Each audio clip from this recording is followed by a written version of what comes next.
Comment le monde du travail en France en fait? Comment ça s'est passé en fait ton ressenti lorsque tu as commencé à concrètement travailler en CDI? C'est quoi en fait? Ah ouais, moi c'était génial. C'était génial, pourquoi? Parce que quand tu es étudiant, c'est la galère. C'est la galère, c'est la galère. Il n'y a pas l'argent, tu dois calculer. Tu dois à moins 300, moins 400. Quand tu as plein d'argent, tu as plus 10. Après, regarde, tu descends à moins 400, moins 300. Là, même tu arrives du jour au lendemain, tu te donnes 1800 €. Mais tu dis, hé! C'est quel argent ça? Oui. Donc moi c'était à Mulhouse en Alsace, j'étais posé. Tranquille. Franchement c'était tranquille, ça s'est très bien passé pendant 2 ans. J'étais là, je gagnais mon petit argent, je faisais le sport, j'ai acheté ma petite voiture, j'ai vécu ma petite vie. Donc c'était top, c'était top. Mais comme je dis souvent, tout ce qui est beau, il y a toujours eu fin. Tu connais la suite de l'histoire. Hein. Donc en fait ce qui s'est passé c'est quoi? C'est que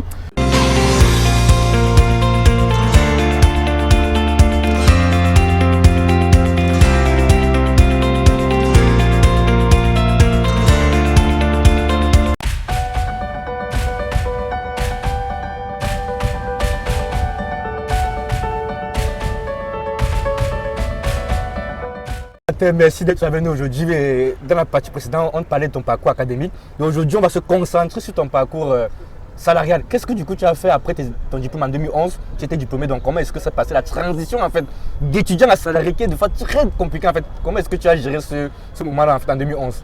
Alors, donc, merci Lionel encore une fois de plus pour ton invitation. Et ça, c'est une très bonne question. Oui. Et c'est une question cruciale aujourd'hui pour tous les étudiants qui finissent ici en France. Et d'ailleurs, si tu veux étudier en France, la finalité, c'est de travailler. Et donc là, écoute bien ce que je vais dire parce que c'est super important. Moi, mes études sont passées sans encombre. J'ai fini en 2011, c'était la pire période pour finir. Pourquoi? Parce que le 31 mai 2011, en fait, il y a Claude Guéant qui était ministre de l'Intérieur qui émet une circulaire, en fait, qui restreint drastiquement l'accès au marché de l'emploi aux étudiants étrangers. Donc c'était chaud. Donc on sort d'école. On finit en juillet 2011 là. On arrive dans les préfectures, tous les dossiers sont rejetés. Qu'est-ce qui se passe? Donc en fait là, c'est comme ça que beaucoup sont rentrés au pays. On a rejeté nos dossiers. C'était vraiment terrible cette époque-là. D'accord. Et moi, en ce qui me concerne concrètement, à ce moment-là, bon, j'ai commencé un peu à déprimer parce que j'ai aussi eu un rejet. Et il y a pas mal d'entreprises que tu sentais que non, ils avaient peur de ce fait-là, de se faire rejeter leur dossier en préfecture. Ils ne prenaient pas les dossiers parce qu'ils savaient que ton dossier était rejeté, donc ça le freinait un peu. C'était ça quoi. Donc en fait, ce que j'ai fait tout simplement, c'est j'ai fait le dos rond franchement. J'ai fait le dos rond, j'ai attendu que ça se passe en fait. Donc concrètement, moi... J'ai commencé à travailler seulement en 2012 et entre-temps, j'ai fait pas mal de jobs à gauche à droite. D'accord, un an de transition, 2011-2012, tu as fait J'ai fait des jobs en fait. Mais du coup, comment ça s'est passé?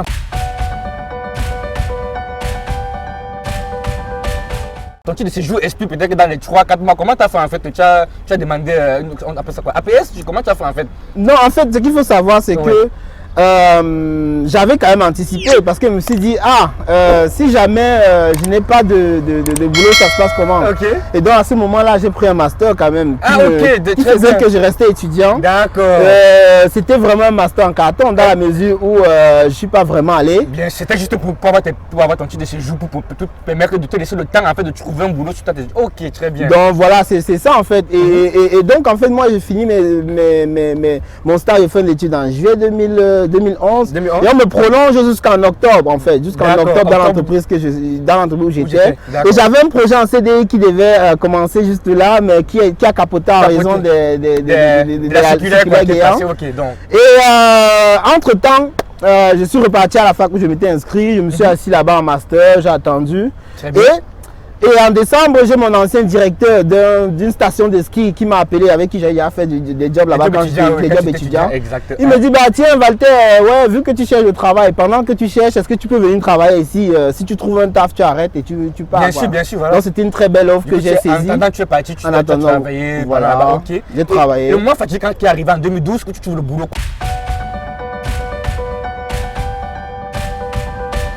Comment en fait tu as postulé, comment est-ce que tu as eu ce boulot en fait quoi? La sécurité est annulée, qu'est-ce qui s'est passé en fait? Alors, très intéressant comme question. En fait, il faut savoir que le contexte politique à l'époque, c'est quoi? C'est que Sarkozy, en fait, finit son mandat en 2011. D'accord. Et c'est un ministre de Sarkozy, Claude Guéant, qui met cette circulaire-là en vue de favoriser sa réélection. Oui, pour 2012, pour 2012. l'élection en France, exactement. Voilà, donc en fait, ce qui se passe, c'est qu'aux élections, bah, heureusement pour nous, Sarkozy perd, donc c'est François Hollande qui gagne. Et donc, la circulaire est balayée. Et donc, c'est balayé dès le mois de mai 2012. Okay. Et à partir de là, les choses sont ouvertes. Ok. Et donc, en fait, très important, qu'est-ce qui s'est passé pour qu'il trouve un taf, en fait? Parce que là, je disais dans la précédente partie que c'est très important d'être bien intégré et d'avoir des relations proches avec ses camarades de classe de tout horizon. Les Africains, les Français, les Chinois, les Marocains, c'est très important. Moi, j'avais un ami dans la promotion qui est franco-japonais, Soichi Fukuhara. Ok. Salut Soichi. Alors, Soichi, lui, c'était intéressant parce que il a fini son travail. Il a fini ses études en 2011 comme moi. Il a commencé un travail tout de suite derrière, il n'avait pas de problème de papier et autres. Très bien. Et donc, en fait, il s'est passé que Soichi avait besoin, il avait envie de faire un doctorat. Donc, il s'est dit, bah, tiens, moi, je vais quitter mon poste pour aller faire un doctorat. Et un jour, j'ai Soichi qui m'appelle. Il me dit, tiens, Walter, tu as trouvé un boulot? Je dis, non. Non, pas encore. Il dit, mais Walter, ça t'intéresse de faire le boulot qu'il fait? Parce qu'il savait exactement ce qu'il fait. Il dit, bah oui. Quand tu cherches le travail, mon gars, il faut savoir que tu es prêt à peu près à faire tout, quoi. C'est ça, en fait, quoi. C'est compliqué. Et donc, Soichi me dit ça, il m'appelle. Et c'était très intéressant. Pourquoi? Parce que il a parlé à ses patrons. Il a dit, ouais, tiens, moi, j'ai un collègue, Walter, il est bon. D'ailleurs, moi, je venais travailler sur la statistique appliquée. J'avais fait un gros projet de statistique sur les lois de Marco Polo. Donc, c'était des trucs où il fallait qu'il fasse des calculs. C'était le cœur de mon poste. Et Soichi savait que j'avais ces compétences-là. Et c'était très intéressant. Pourquoi? Parce qu'il n'y a pas eu d'entretien d'embauche. Ok. Ils sont arrivés. Le boss me dit, ouais, bonjour, Walter, on est content que tu acceptes de venir ici. Voilà, je vais t'expliquer quand même, je vais vous expliquer ce qui se passe, comment est-ce que ça se passe ici. Il m'explique un peu le boulot. Après, il me dit, ça vous arrange, vous voulez travailler? Je dis oui, on part chez RH. Donc, on est allé chez RH. Le RH me dit, ok, bon, tu viens de t'embaucher, voilà ce qu'il vous faut, donner tel papier. Ouais. Et là, du coup, c'est parti. Quoi, et là, c'est parti. Il avait fait le dossier à la préfecture. Maintenant, si on entre dans le monde du travail, là, tu es très bien, tu es diplômé, tu as trouvé le boulot après la galère de 2011, tu travailles maintenant.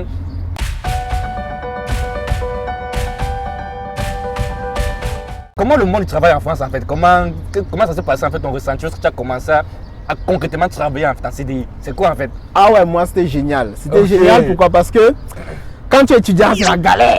C'est la galère. Il n'y a pas l'argent, tu dois calculer. Tu dois à moins 300, moins 400. Quand tu as plein d'argent, tu as plus 10. Avec garantie de ça à moins 400, à moins 300. Là, même tu arrives du jour, on te donne 1800 €. Mais tu dis, hé! C'est quel argent ça? Oui. Donc moi c'était à Mulhouse, en Alsace, j'étais posé. Tranquille. Franchement c'était tranquille, ça s'est très bien passé pendant 2 ans. J'étais là, je gagnais mon petit argent, je faisais le sport, j'ai acheté ma petite voiture, j'ai vécu ma petite vie. Donc c'était top, c'était top. Mais comme je dis souvent, tout ce qui est beau, il y a toujours eu fin. Tu connais la suite de l'histoire. Hein. Donc en fait ce qui s'est passé c'est quoi? C'est que j'étais un peu fatigué de rester en Alsace. Je me suis dit, tiens, je vais aller un peu en région parisienne. Alors, donc, je démissionne en Alsace pour aller prendre un autre boulot à Paris, à Antony exactement. Oui, Antony, oui. Et donc, en fait, ce qui se passe, c'est quoi? C'est que j'arrive là-bas, ça se passe bien au début. Tu vois, les gars, ils me disent rien. Hein, tu vois, on est là, ça se passe top, c'est top, et tout, super. Au bout de 3 mois déjà, la période d'essai c'était 3 mois renouvelable une fois. C'est 3 mois ou 4 mois renouvelables une fois. Donc déjà au bout de 3 mois renouvelable la période d'essai, dit la versie. C'est compliqué. Et donc en fait, ouais, moi je dis qu'il n'y a pas de souci. Après on continue à avancer. Après un jour ils m'appellent, ils me disent non Walter, on va pas confirmer ta période d'essai. Je dis quoi? Je dis mais pourquoi vous m'avez pas dit? Il dit ouais on trouve que ouais il y a des trucs qui font que ouais potentiellement dans l'équipe me sortent des histoires. Il dit ok. Et je dis ok bon bah écoute c'est ça votre plan, je peux rien faire d'autre. Donc voilà c'est quand qu'il me retrouve au chômage. Au chômage, oh là là ça t'a... Première fois. Et c'est même pas la seule fois parce que là je finis ce boulot, j'arrête en décembre 2014 exactement. En février, le 17 février exactement en 2015 je trouve un autre boulot. Je trouve un autre boulot. L'autre boulot, déjà, le boulot que je viens de laisser, c'est je suis ingénieur sécurité électrique. C'est Intertech, c'est du service en ingénierie. Et donc, le boulot qu'il trouve après, c'est responsable qualité dans la grande distribution. Donc, c'était l'enseigne Cora. Oui. Et donc, à Cora, ce qui se passe, c'est quoi? C'est que je suis arrivé, on était 6 responsables qualité dans le domaine. Et je suis arrivé, je me suis dit, bon, ça doit mieux se passer que la précédente expérience. J'ai regardé, j'ai bien observé comment les gens faisaient le boulot. Je me suis dit, bon, voilà, j'ai essayé de travailler à fond et tout. Machin. Et ça n'a pas suffi. Pourquoi? Parce que Cora encore, c'était pire que la précédente fois. Parce que la précédente fois, c'est au bout de 5 mois qu'ils m'ont dit. Et ils m'ont laissé 1 mois pour finir. À Cora, en fait, tout se passe. Le boss me dit que non, tout est nickel, Walter, tout est nickel. Et du jour au lendemain, il m'appelle. Il me dit que bon, là, il faut faire ton carton. Tu vas partir aujourd'hui, ta période d'essai n'est pas confirmée. En fait, ça peut être un choc pour toi, parce que moi, je reste là, on m'appelle pour dire, t'as plus de boulot. Tu peux t'inquiéter en fait. Non, on ne m'a pas appelé, il me convoque dans son bureau. Oui. Il me dit, bon, Walter, on ne va pas confirmer ta période d'essai. Est-ce qu'il t'a dit pourquoi en fait? Est-ce qu'il t'a donné une raison? Non, il dit qu'il ne va pas dire pourquoi. D'accord. C'est ce qu'il me dit, qu'il ne dit pas pourquoi. Mais bon, que dans ma tête, ne correspondait pas. Mais en fait, il s'est avéré que il m'avait juste pris pour travailler sur une période en fait. Parce qu'ils n'ont pas recruté d'autres personnes derrière. Au contraire, ils ont encore licencié une personne derrière. Donc l'équipe était dans ce truc. Et ça, par contre, tu ne savais pas au début. Ils vont pas te dire quoi. Quand on te prend, mais en fait, c'est pas un CDI quoi. C'est un faux CDD. C'est un faux CDD. Et donc, c'était très violent. Pourquoi? Parce que j'arrive. Si tu m'avais appelé à 13h, tu me disais, Walter, comment va ton boulot? J'allais dire très bien. J'allais dire que c'est nickel, que non, il n'y a pas de souci, c'est cool et tout. À 13h01. À 14h30, au retour de la pause, le directeur qualité m'appelle à son bureau. Il me dit qu'il fait mon carton. Et tout était prêt déjà. Les RH avaient mon solde de tout compte. Ils avaient préparé mon solde de tout compte, donc c'était nickel. Et donc on m'a donné mon petit carton, on m'a donné un chèque, on m'a dit bon, tu dégages. Et après ça, du coup, là, tu as encore une autre expérience en fait. J'ai encore une expérience et là, bon, tu deviens parano forcément. Donc dès que je vois 2 personnes parler, je dis non, ceux-là veulent me virer. Ça veut le comporter quand tu vas. Et donc, dans le taf suivant, gars, moi j'étais vigilant. Tu continues à postuler pendant que tu étais en période d'essai. Tu continues à postuler, lâchez pas. En fait, le conseil, je pense que du coup, par rapport à ça, c'est quand tu as période d'essai, tu as période d'essai en fait. Tu as période d'essai. Donc il faut tout envisager. Ça peut conclure comme ça peut ne pas conclure. D'accord. Voilà. En période d'essai, tu as période d'essai. Je continue à postuler. Ok, très bien. Et c'est tout le mieux, laissez pas. Parce que la période d'essai, c'est dans 2 sens. Si l'entreprise est d'accord, il te confirme. Si toi tu n'es pas d'accord, tu peux quitter. Exactement, tu peux quitter quoi. Mais du coup, en fait.